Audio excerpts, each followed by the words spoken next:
жақсы, сен порнография көруді бір проблема деп таптың, иә?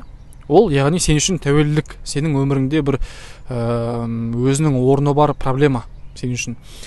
Енді сен әрине келесі сенің әрекеттерің ол өзіңнің бойыңды одан алыстау, о нәрседен өзіңді тежеу, о нәрсені тыю. Осы жерде бір ескере кететін жайт, бір момент. Ол мына нәрсе.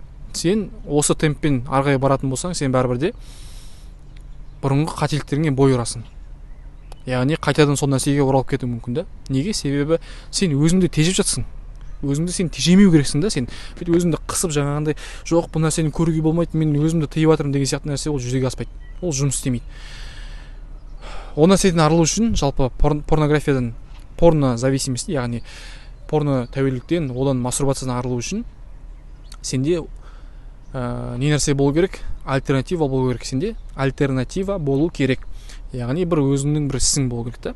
Хобби болу керек болмаса, бір енді білмеймін, өзің білесің. Спортпен шұғылдану, кітап оқу, бір қолөнер деген сияқты ма, енді өзің көресің, иә. Сол кезде сенің ақылың, сенің энергияң, сенің уақытың бос емес болады да.